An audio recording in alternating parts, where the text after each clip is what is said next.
हाय hello नमस्ते welcome to Mrs Fauji world. तर गुढीपाडवा अगदी 3-4 दिवसावर आला आहे। तर तुम्हा सगळ्यांना गुढीपाडव्याच्या ॲडव्हान्समध्ये खूप खूप शुभेच्छा। म्हणूनच आज आपण गुढीपाडव्यासाठी साधी सोपी झटपट होणारी पण तितकीच छान रांगोळी डिझाईन बघतोय। पाडवा म्हटलं की सगळ्यांना सकाळी लवकर उठायचं असतं। गुढीची तयारी, पुरणपोळी किंवा मग आमरस, आम्रखंड, पुरीचा सागर संगीत स्वयंपाक करायचा असतो। मग अशा वेळी आपल्याला एखाद्या पटकन होणाऱ्या पण थोडीशी वेगळी अट्रॅक्टिव्ह दिसणाऱ्या रांगोळीची डिझाईन हवी असते। कारण सकाळच्या घाई गडबडीच्या आणि लगबगीमध्ये रांगोळीसाठी आपण आणि स्वतःसाठी खूप कमी वेळ असतो आणि म्हणूनच हा व्हिडिओ खास तुमच्यासाठी। आणखीन एक साधा सोपा मेकअप अगदी कमी वेळेमध्ये कसा करायचा आणि त्याचबरोबर गुढीपाडव्यासाठी स्पेशल थाळीचा हे 2 व्हिडिओ मी लवकरच घेऊन येण्याचा प्रयत्न करते।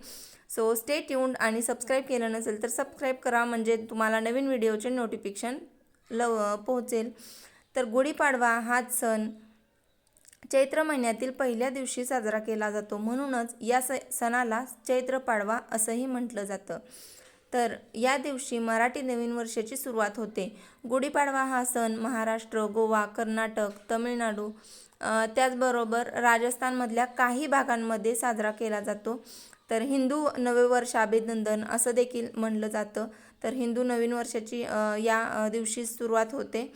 तर आणि हा दिवस खूपच शुभ मानला जातो। सगळ्यात शुभ आणि महत्त्वाच्या 3.5 मुहूर्तांपैकी एक मुहूर्त आजचा असतो आणि म्हणूनच या दिवशी नवीन वाहन, नवीन वस्तू, जागा, जमीन खरेदी केल्या जातात। तसेच सोन्या चांदीसारख्या मौल्यवान वस्तूंची देखील या दिवशी खरेदी करावे असेही म्हटलं जातं। आजच्या दिवशी भूमिपूजन सुद्धा करू शकतो असा हा पाडव्याचा मुहूर्त।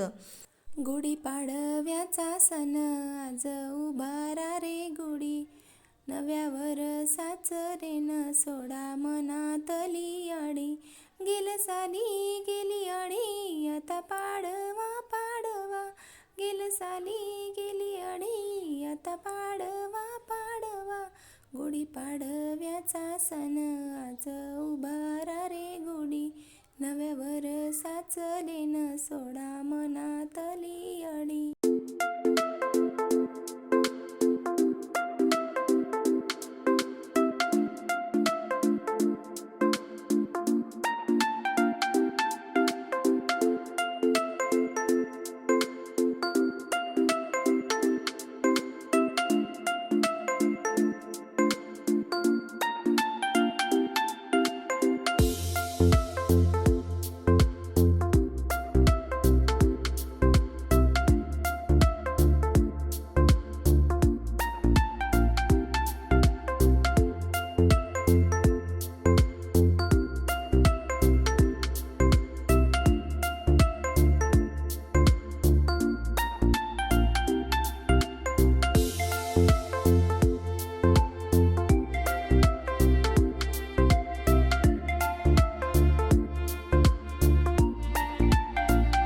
चला तर मग तुम्हाला आजचा व्हिडिओ रांगोळी आणि पाडव्याची थोडक्यात माहिती कशी वाटली हे नक्की कमेंट करून सांगा। व्हिडिओ आवडला असेल तर प्लीज लाईक, शेअर, कमेंट आणि सबस्क्राईब करायला विसरू नका।